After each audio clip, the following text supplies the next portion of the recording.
Okay, so when you see this, I just opened up a birthday present from Tiff. Thank you. I'm going to be reading this very, very soon. Thank you, thank you, thank you.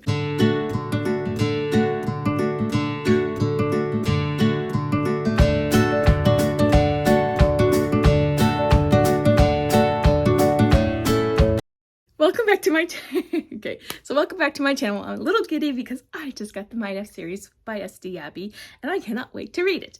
But that's not what today's video is. I want to talk about first responders because they're pretty hot, aren't they? When I was sitting down to make this recommendation video, so when I went to sit down to make this video, so when I sat down to research some books to recommend to you in this trope area, I don't even know if it's a trope, it's a profession. I decided to recommend books that I really do like, but also, even if I don't completely love them, I think that they're worth the hype or they're worth the read, or someone else might love them, I'm going to recommend them. But also that I wanted to really limit the amount of books that I recommend per video because I don't want them to be too long.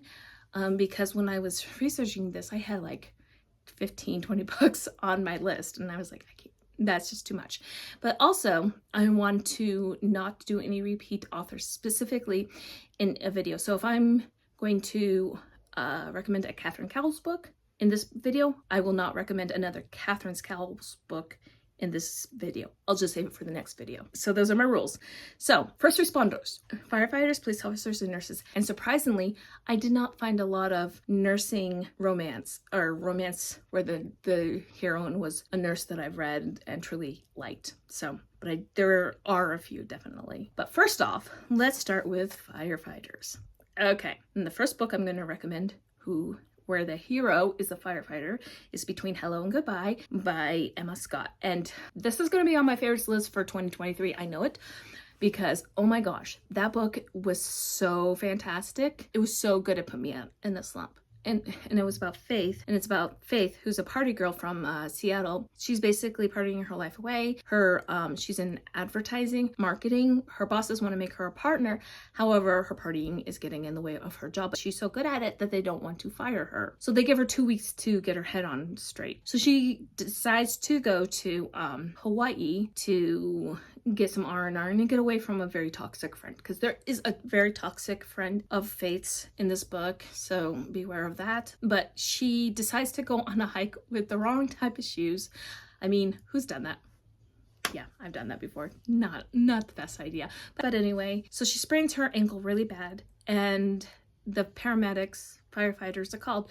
Well, Asher is a firefighter paramedic. He kind of gives her a little bit of crap for obviously walking in the wrong pair of shoes because he's also attracted to her. Anyway, so she ends up going to the hospital. He comes to the hospital to check on her, even though he sort of doesn't want to, but he does anyway. He's kind of reluctant at first to make any moves with Faith because she's not from the island. He's never going to leave the island.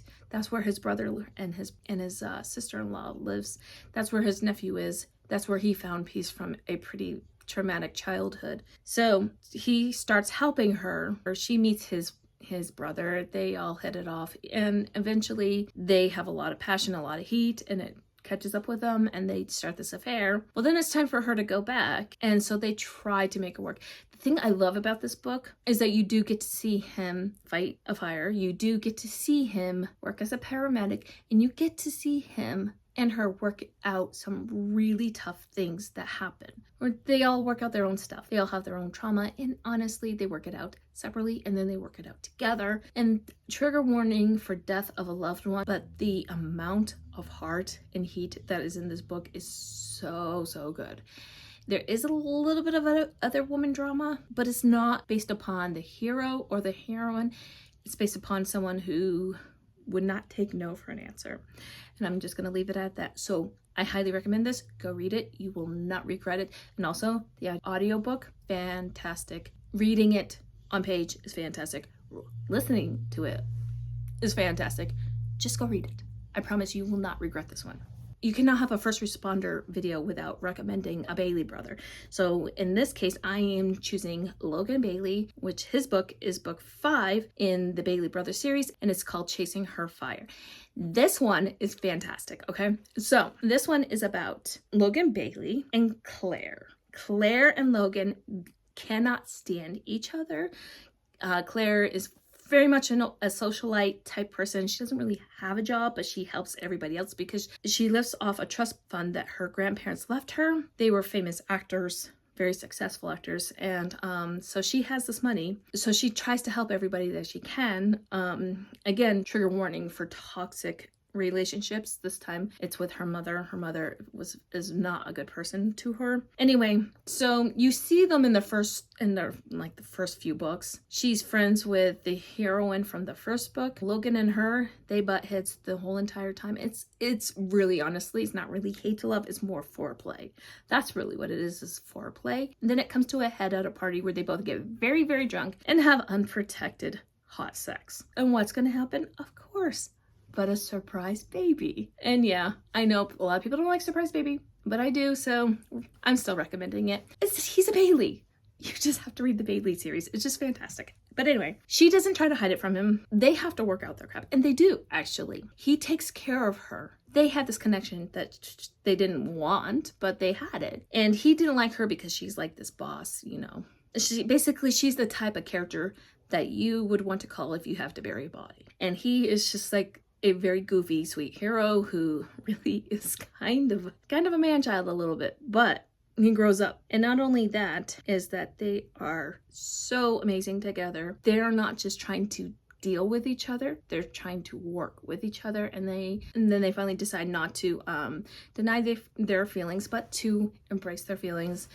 And they end up falling in love. And it's their story, and it's honestly very cute. He's very much of a goofball type character, and he's fantastic. I honestly love the whole Bailey Brothers series, but I love Logan because he's not so serious. Like 3 of his 4 brothers are very serious, where he's not.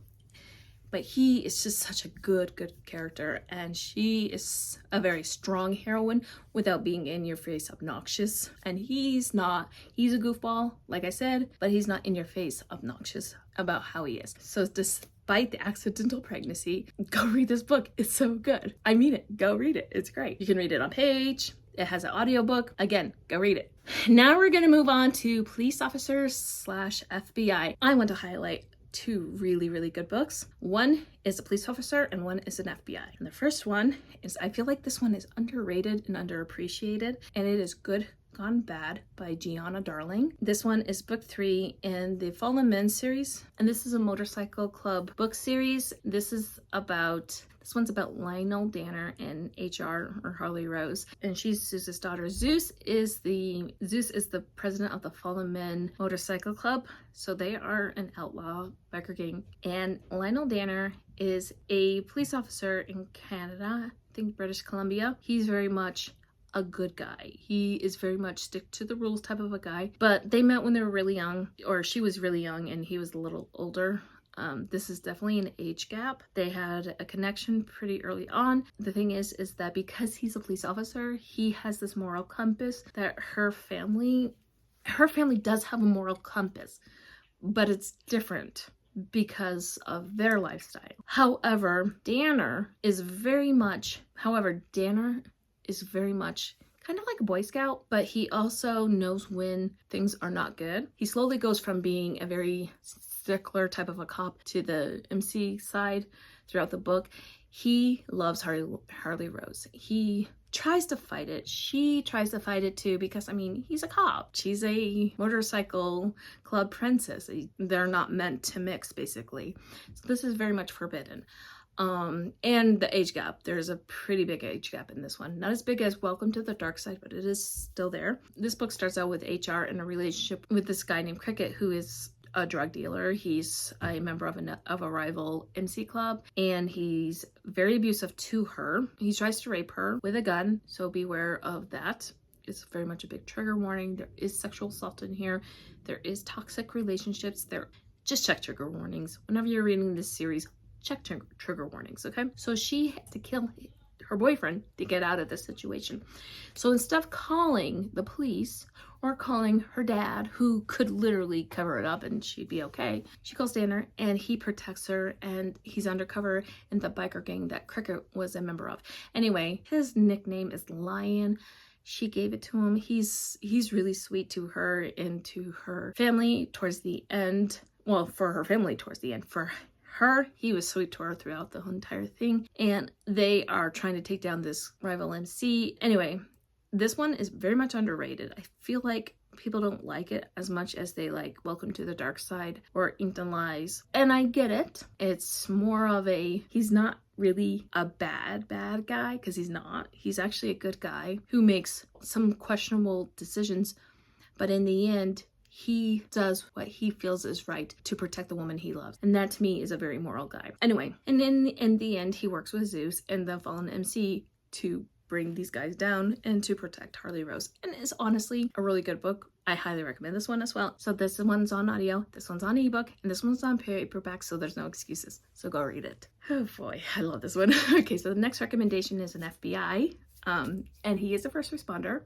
but this is sort of a completely different from Good Gone Bad. It is Trust by Jana Aston. I have to recommend a Jana Aston book. I do not talk about her enough, and she's one of my favorites because she's not for everybody. She's very much in your face comedy, but not so weird comedy. She does best secondhand quirky characters that are just so interesting. Anyway, Trust is book 3 in her cafe series. So the first one's Wrong, then it's Right, and Wrong is a doctor, Right is a billionaire, and Trust is Boyd and Chloe. Boyd is an FBI agent. So Chloe is a kindergarten teacher. She's so awkward towards men and everything. She's a very sweet girl. We meet her in book 2, which is Right. Her best friend is Everly from book 2. And this one begins with Chloe going out on a Tinder date. She is so awkward that the guys just sort of just walk away from her. It's kind of funny. Like, she tells a knock-knock joke on a date. I mean, that's pretty good. Anyway, however, so she ends up going on this date with this guy who was supposed to be a firefighter. And they end up going to this football game. I think it's like the Philadelphia Eagles because it's in Pennsylvania.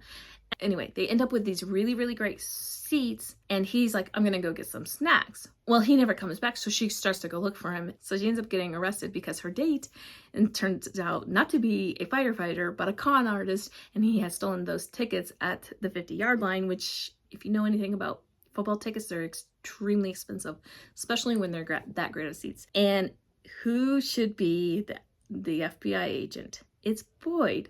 And Boyd is Sophie's half-brother and Sophie is the heroine from book 1. And so she can't believe her luck that she did this. And here's the thing, yeah, Boyd's an FBI agent. He has handcuffs. This is hysterical, but he finds her charming, even though she tells knock-knock jokes on a date. He finds her charming, and he loves her donut leggings that she wears to work because she's a kindergarten teacher. Anyway, he asks her to be a date on a weekend wedding, and it's a high-end type of wedding.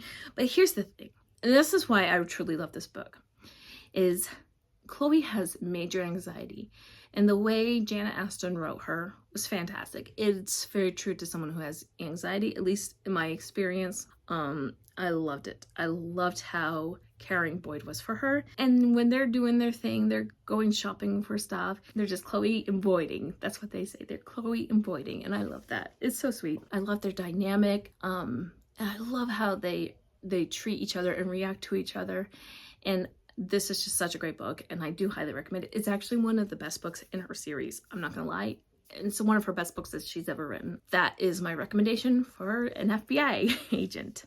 That's not the Mine F series because I still haven't read that one yet, but now that I got it, thank you, Tiff, I will be reading it soon. So finally, we go to nurses. There wasn't a lot that I could recommend that had a nurse as a character, but the 2 that I'm recommending, I absolutely truly loved. So the first one is Beauty and the Mustache by Reid. This is book 4 in her Knitting in the City series. This is also the sort of the backdoor introduction into the Winston Brothers world. The Winston Brothers is probably her most popular series. Anyway, so Ashley Winston, she used to be a beauty queen. She is a nurse. She is very solid. She has not had the best luck with men. She's very beautiful. She looks like her dad. That's a problem for her. She can't stand her dad. Her dad is part of a motorcycle club, and he is terrible. He's like the worst guy. Anyway, there's nothing redeemable about Daryl Winston. She has 6 brothers, and they all have beards.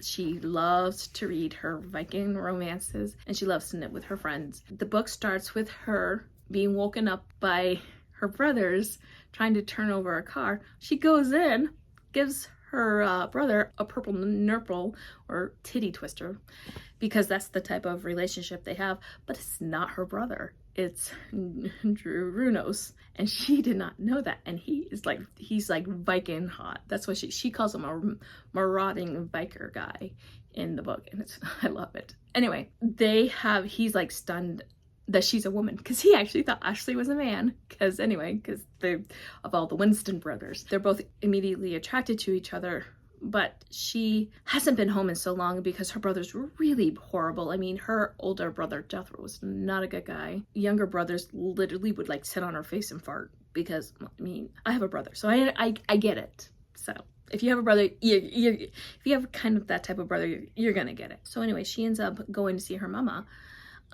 Bethany Winston, who is dying of cancer, so beware of that. This book is tragic because she nurses her mother through end-of-life care, and Drew Runos nurses her. He takes care of her because she can't take care of herself because she's too busy trying to figure out, 1, why have her brothers changed so much, 2, that her mother needed her, and 3, that she never took time to take care of herself. And so he took care of her. He made sure she ate, she made sure she showered. He even helped her make a lemon meringue pie for her mom. The way he treated her was so sweet. There is a 3rd act breakup, but the thing is with this 3rd act breakup is his type of character was he wants the best for everybody despite how he feels, and he's not a communicator. He is a poet. He doesn't communicate. She lives in Chicago. He lives in Green Valley, Tennessee. This is not gonna work. So he lets her go thinking that is the best thing, but she gets mad at him for it, and rightfully so. And I like how she stands up to him, and I love how she stands up to her brothers. She's a very strong heroine. This is just such a good book. It is very sad and very emotional to get through. And there's toxicity because of her dad. There is death of a loved one on page. But this book is lower steam. This one is so good, and I highly recommend it. The last nursing recommendation I have for you is The Candle Palace by Devney Perry. And this is why there's no sheriff book recommendation for Devney Perry, because I want to talk about The Candle Palace. This is the book number 6 in the Jameson Valley series, and it's really honestly a novella. So here's the thing with this book. Milo, the hero, ends up getting burnt and nearly dying in a meth lab explosion when they're trying to figure out how to get into this building that's a meth lab in one of the earlier books. He's sent to Spokane, Washington at a burn unit, and our heroine Sarah is a nurse in the burn unit, and she's taking care of him. And they call it the Candle Palace because everybody in there, it's a burn unit. Burn units are very difficult to work on. They're very emotional. Sarah is a very caring person.